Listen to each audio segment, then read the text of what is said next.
Once upon a time, in a quiet village near a river, there lived a 25-year-old young man named Arjun. Arjun was kind-hearted, always smiling, and always ready to help everyone. If someone needed help carrying water, Arjun said yes. If someone asked him to work in their field, Arjun said yes. If children wanted to play, he said yes. If elders wanted him to run errands, again he said yes. Day after day, he was always busy, helping others, running here and there. People loved him because he never refused anyone. But deep inside, Arjun felt very tired. He had no time for himself, his own dreams, his own goals, his own happiness. Everything was forgotten. At night, he would lie awake, thinking, "Why do I feel so empty, even though I help everyone? Why do I feel lost?" One morning, Arjun heard that in the mountains nearby lived a wise old man. People said this man had once been a great teacher in the city. He had guided many young people in finding balance in their lives. Now he lived simply in nature and gave advice to those who sought him. Arjun thought, maybe this wise man can help me understand why I feel so weak inside, even when I'm loved by everyone. So, after a long walk through forests and rocky paths, Arjun finally reached a small hut by a waterfall. The old man was sitting outside, silently watching the flowing water. Arjun bowed and said softly, "Grandfather, I am tired. I always say yes to everyone, but I feel I am losing myself.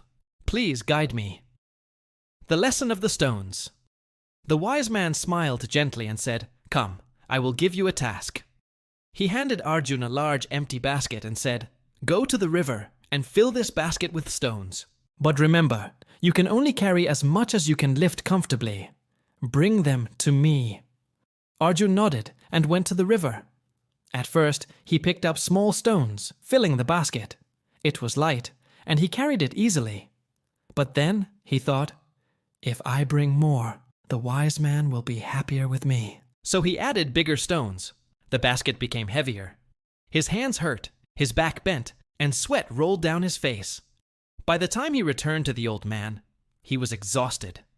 The wise man looked at him calmly and asked, "Tell me, my son, why are you so tired?" Arjun replied, "Because I carried too many stones. I didn't want to disappoint you." The old man smiled and said, "That basket is your life. Every stone is a responsibility, a request, or a task that people ask of you. If you keep saying yes and keep adding more and more stones, soon the weight will crush you." He then took one stone from the basket, handed it back to the river, and said, "Saying no is like putting down a stone. It does not mean you are unkind. It simply means you are protecting your own strength so you can carry what truly matters." Arjun listened carefully. For the first time, he understood that always saying yes was not kindness. It was weakness. True kindness was helping when he genuinely could, not when he was breaking himself inside. The wise man continued, "If you spend your whole life trying to please everyone, you will lose yourself. But when you protect your time and energy, you can say yes to the things that matter most: your dreams, your family, your peace of mind." Arjun bowed his head, tears in his eyes. He realized he had been carrying too many stones in his life.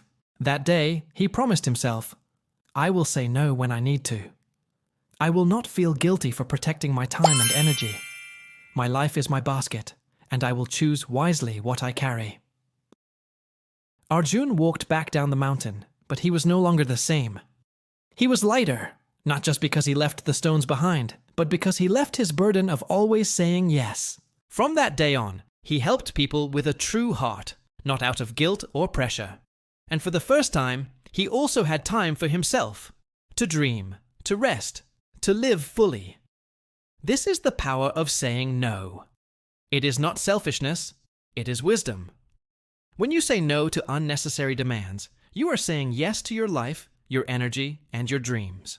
If you enjoyed this story, please give it a like and share it with your friends.